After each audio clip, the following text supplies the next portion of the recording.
of their leaders. The protesters have even threatened a civil war and a merger with the Indian Republic if their demands are not met.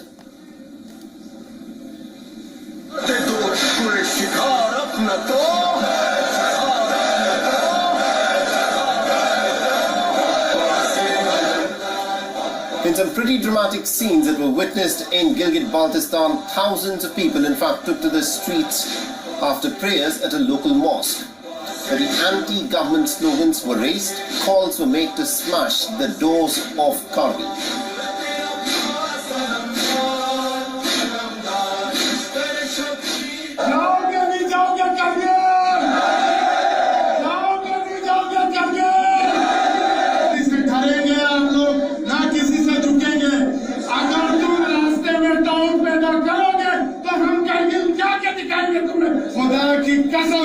अगर तुमने किबला वाकिर हुसैनी को गिरफ्तार करने की कोशिश रही ना हम रहेंगे ना फिर तुम रहोगे. Now this is what a small town of Skardu in Pakistan-occupied Kashmir looked like. The region has witnessed mass protests, especially by the Shiite Muslims, over a police report against a local Shia cleric.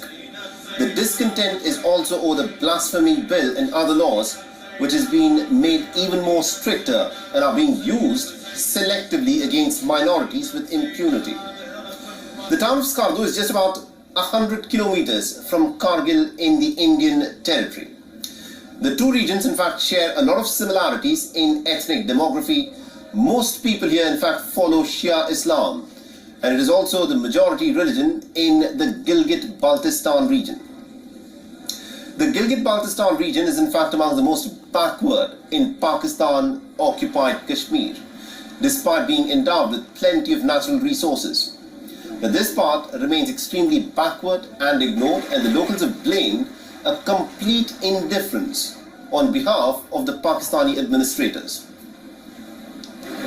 So this is what the situation at this moment looks like in Gilgit-Baltistan, where there have been massive protests that have been held against the Pakistani administration which has been administering this part of the territory. The locals in fact said that if the government does not meet with their demands, then they would in fact want to join with the Indian Republic, where they feel that they'll be respected more and would be granted more rights.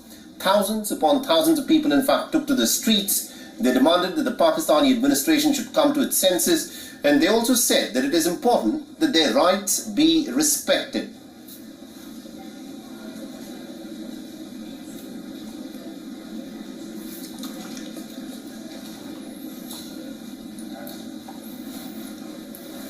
So this is a video that is said to have been shot just after the Friday prayers in the city of Skardu. Skardu, remember, is just about 100 kilometers from Kargil.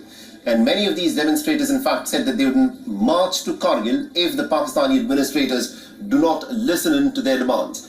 One of the key aspects that they in fact raised was the fact that their rights are not being respected, even though it is the Pakistani administrators who are in fact administering their territory. And to give दक्षिण Africa में परेशान हुए Jinping के bodyguard को no entry. पहले दिया धक्का, Jinping हक्का बक्का. पहली तस्वीर आपको चीनी राष्ट्रपति शी जिनपिंग की दिखाते हैं, जहां वो रेड कारपेट पर अंदर जाते दिख रहे हैं. यहां तक तो सब ठीक ठाक था, पर उसके बाद जो हुआ वो दिलचस्प है. जैसे जैसे जिनपिंग आगे बढ़ते हैं और गेट के अंदर घुसते हैं, तो उनके पीछे दौड़ते हुए एक आदमी दिखाई देता है. बताया जा रहा है कि वो जिनपिंग का बॉडीगार्ड था, जो जिनपिंग के पीछे पीछे सीधे गेट के अंदर घुसने की कोशिश करता है.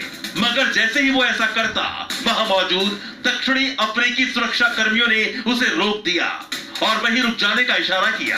पर वो कहां रुकने वाला था? वो तो दुनिया को हेकड़ी दिखाने वाले चीनी राष्ट्रपति का बॉडीगार्ड जो ठहरा.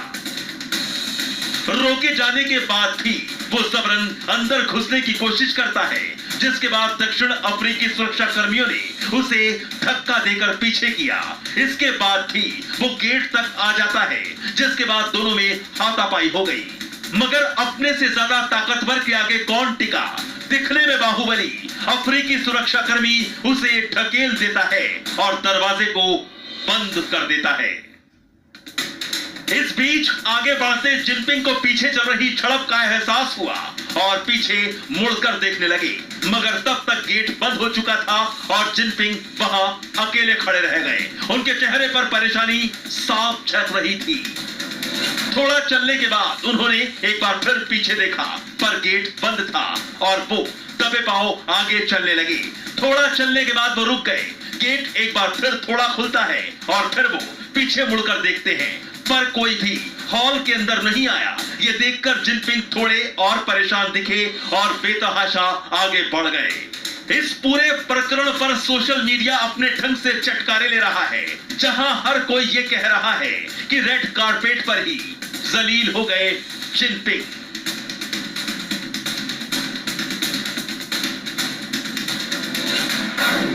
दक्षिण अफ्रीका से वायरल दूसरी तस्वीर। समिट में पीएम मोदी की दमदार एंट्री। मोदी के साथ एक नहीं 2 लोग साथ आए। जोहानिसबर्ग से दूसरी तस्वीर पीएम मोदी की है, जो ब्रिक्स समिट की बैठक में शामिल होने के लिए जा रहे हैं। गौरतलब है कि ये वही गलियारा है जहां से जिनपिंग भी गए थे, मगर अब की बार पीएम मोदी थे, जो अपनी पहचान के मुताबिक पूरे जोश के साथ आगे बढ़ रहे हैं। जैसे वो अकेले नहीं, बल्कि 140 करोड़ भारतवासियों के आत्मविश्वास को साथ लेकर चल रहे थे और उनके साथ एक नहीं बल्कि 2 लोग साथ गए, वो भी सम्मान के साथ।